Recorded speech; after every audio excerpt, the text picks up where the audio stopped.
হরে কৃষ্ণ, রাধে রাধে। সর্বপ্রথমে আমার শিক্ষাগুরু মুক্তিযোদ্ধা চৈতন্য দাস প্রভুর শ্রীচরণে জানাই দণ্ডবোধ প্রণাম এবং সকল সাধুগুরু বৈষ্ণবের শ্রীচরণে জানাই দণ্ডবোধ প্রণাম। আজকে আমি কতগুলি প্রশ্নের উত্তর বলছি, ভুল ত্রুটি হলে মার্জনা করবেন। 1 নম্বর প্রশ্ন হচ্ছে, পুনর্জন্ম কি? জীবাত্মা যে শরীরের মধ্যে অবস্থান করে সেই শরীর কৌমার থেকে যৌবন থেকে বার্ধক্য অবস্থায় ক্রমান্বয়ে পরিবর্তিত হতে থাকে, কিন্তু দেহস্থ আত্মার কোনো পরিবর্তন হয় না। ঠিক যেমন পুরানো কাপড় পরিত্যাগ করে নতুন কাপড় পরিধান করা হয়, তেমনি জীবাত্মা অব্যবহারযোগ্য জীর্ণ শরীর পরিত্যাগ করে তার কর্ম এবং বাসনা অনুসারে আরেক নতুন শরীর গ্রহণ করে। আত্মার এই নতুন শরীর ধারণাকে বলা হয় পুনর্জন্ম।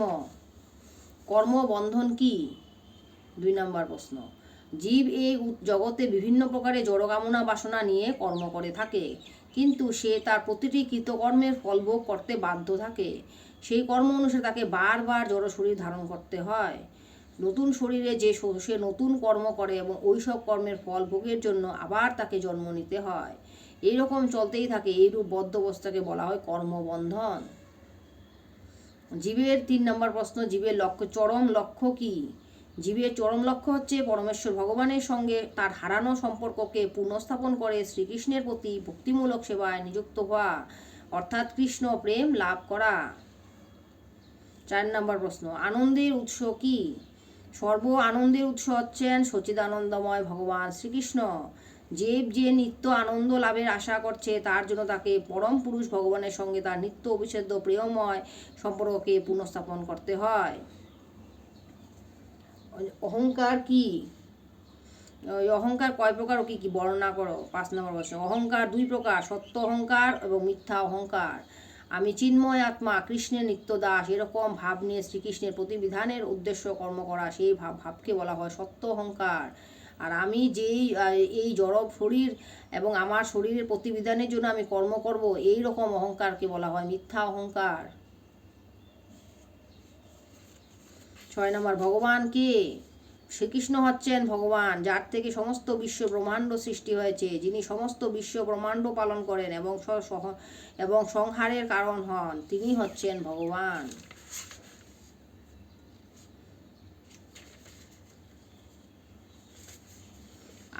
আমি যে আত্মা, তার প্রমাণ কি? আমি এই শরীর নই, আমি মন নই, আমি বুদ্ধি নই, আমি আত্মা। এর প্রমাণ আমরা ভগবদ্গীতা আদি শাস্ত্রগ্রন্থ থেকে পেয়ে থাকি। গীতায় ভগবান শ্রীকৃষ্ণ বলেছেন, জীবের আসল স্বরূপ হচ্ছেন সে চিন্ময় আত্মা এবং আমার নিত্য সনাতন অংশ। কেউ যদি একটি শিশুকে 2 বছর বা 1 বছর বয়সে তাকে দেখে এবং 40 বছর বয়সে তাকে দেখে, তাহলে সে দেখবে যে ইতিমধ্যে শিশুটির রূপস্বরূপ সম্পূর্ণ পরিবর্তিত হয়েছে। তার দেহের, মনের, বুদ্ধি পরিবর্তন হয়েছে, তবুও সেই লোকটি একই লোক, অর্থাৎ তার মধ্যে একটি সত্তা রয়েছে যার পরিবর্তন হয় না। সেটি হচ্ছে আত্মা। সেটি হচ্ছে জীবের আসল স্বরূপ, ব্যক্তিত্বের কেন্দ্র। আরেকটি প্রমাণ হচ্ছে, ধরুন আপনার দিদিমা বাড়িতে শুয়ে আছেন, দেখে আপনি বাজার করতে গিয়েছেন। বাজারে আপনি শুনতে পেলেন আপনার দিদিমা মারা গেছে।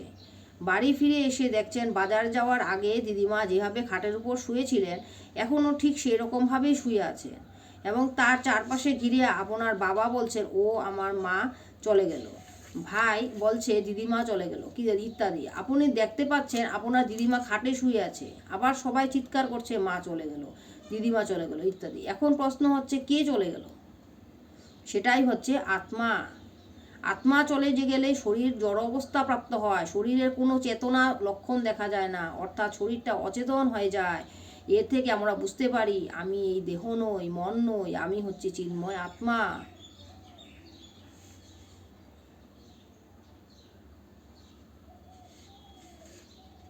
হরে কৃষ্ণা, হরি বল, রাধে রাধে।